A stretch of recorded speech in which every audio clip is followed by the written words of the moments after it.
Thank you, Mr. Payne. Our first panel consists of the Honorable Catherine J. Whitmire, the Mayor of the City of Houston, Dr. Nikki R. Van Houtauer, the Treasurer of Harris County, Dr. Melody Ellis, the President of the Board of Education of Houston Independent School District. Please be seated.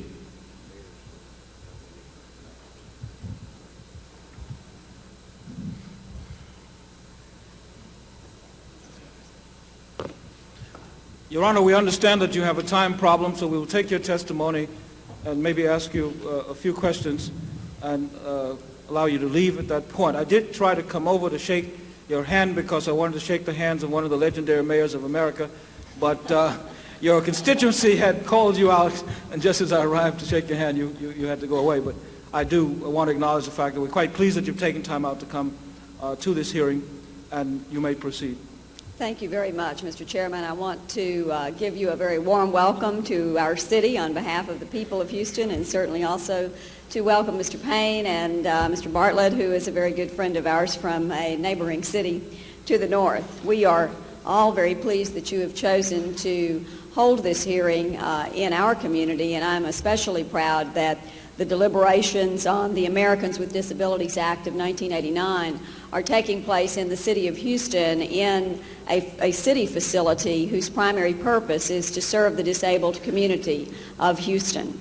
I want to tell you just a little bit about this facility. That we call it the Metropolitan Multi-Service Center, and it was opened just about a year ago to serve the disabled community in our city, and it currently houses 18 organizations serving the disabled. Included amongst them are the Texas Head Injury Foundation Houston Chapter, the Southwest Wheelchair Athletic Association, the Greater Houston Athletic Association for the Physically Disabled, the Texas Rehabilitation Commission, the Houston Council for the Blind, and numerous other organizations that serve the disabled community in this city. We felt that this would be a step forward to provide this city facility as a focal point for serving the needs of the disabled community in this city. I believe that the city of Houston has recognized the significant value of the disabled community in this city and has taken some steps to see that disabled people in Houston have equal opportunities.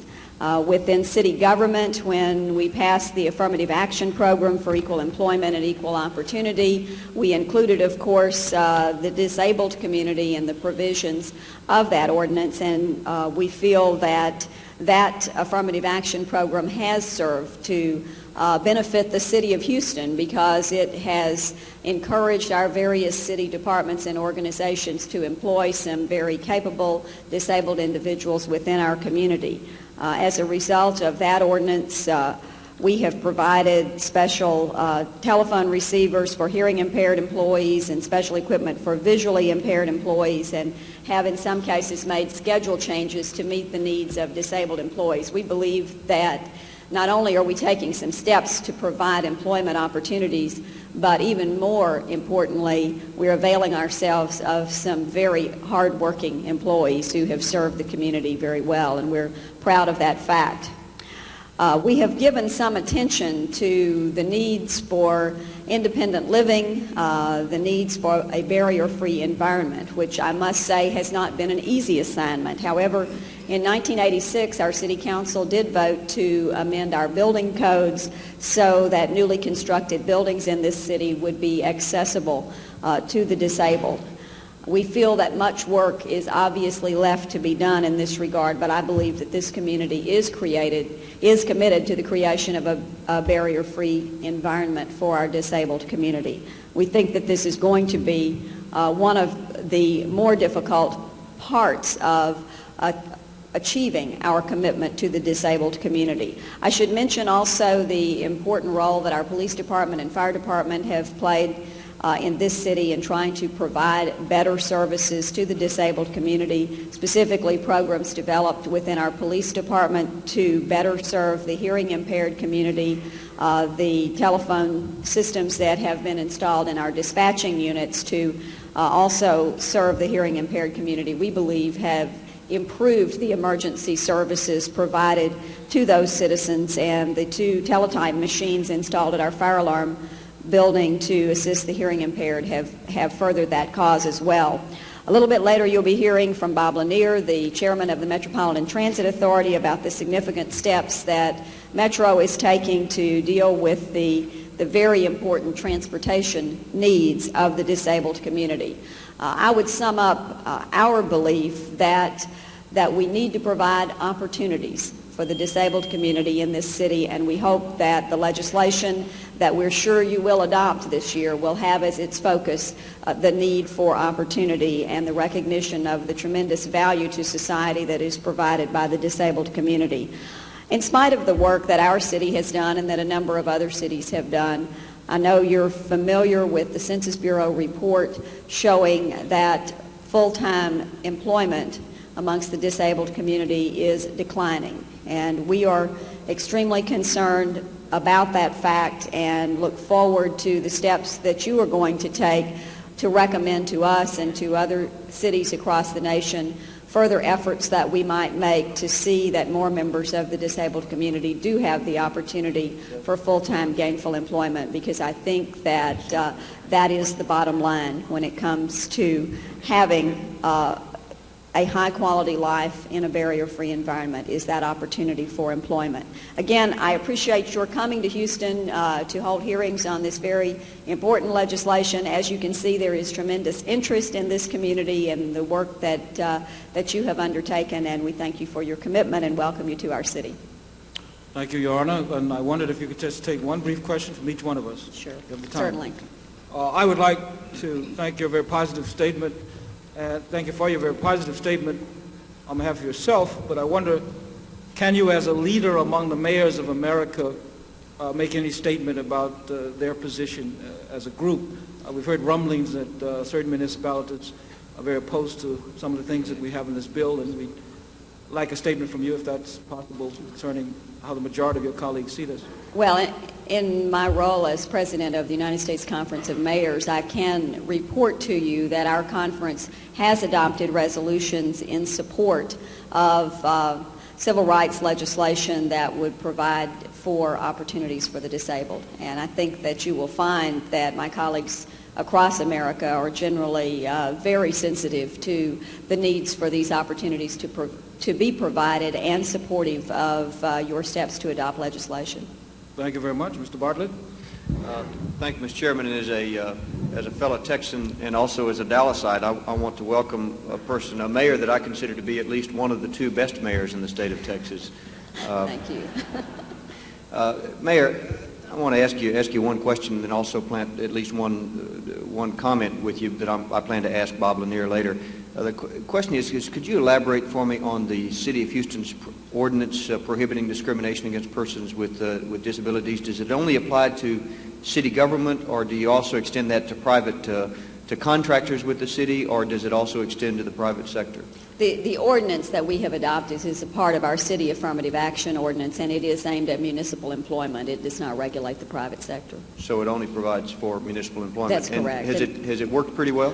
We feel that it has worked. We have a number of disabled employees who are currently working for the city of Houston and doing a very good job, and we feel that having that ordinance on the books has helped us increase that effort. What remedy generally does a person have if they feel they've been discriminated against for employment purposes by the City of Houston? We have, other than calling you at home, of course, but what else? Of course. Well, actually, as a part of my office, I have the Affirmative Action Division of the Mayor's Office, which hears complaints or grievances from any employee who has felt that they have been discriminated against under the Affirmative Action Ordinance, and that does include disabled employees. We do try to resolve those grievances internally, since they are reported to my office, and all of the various departments have their accountability to my office as well. So it's a resolution mechanism that attempts to resolve the issues. That is correct. Rather than damages or something like that. That's correct. Now, I'm going to ask this of Bob Lanier when he comes later. One of the issues in both the Senate and the House bill will be whether to expand the requirements of Section 504 for purposes of public transit. And I know that as a longtime mayor and also with the conference, you're quite familiar with that. And one of the provisions, and you may or may not want to comment on it now, or you may want to get back with us later. One of the provisions in the Senate bill would be to require both a paratransit system and as well as lifts or mainlining.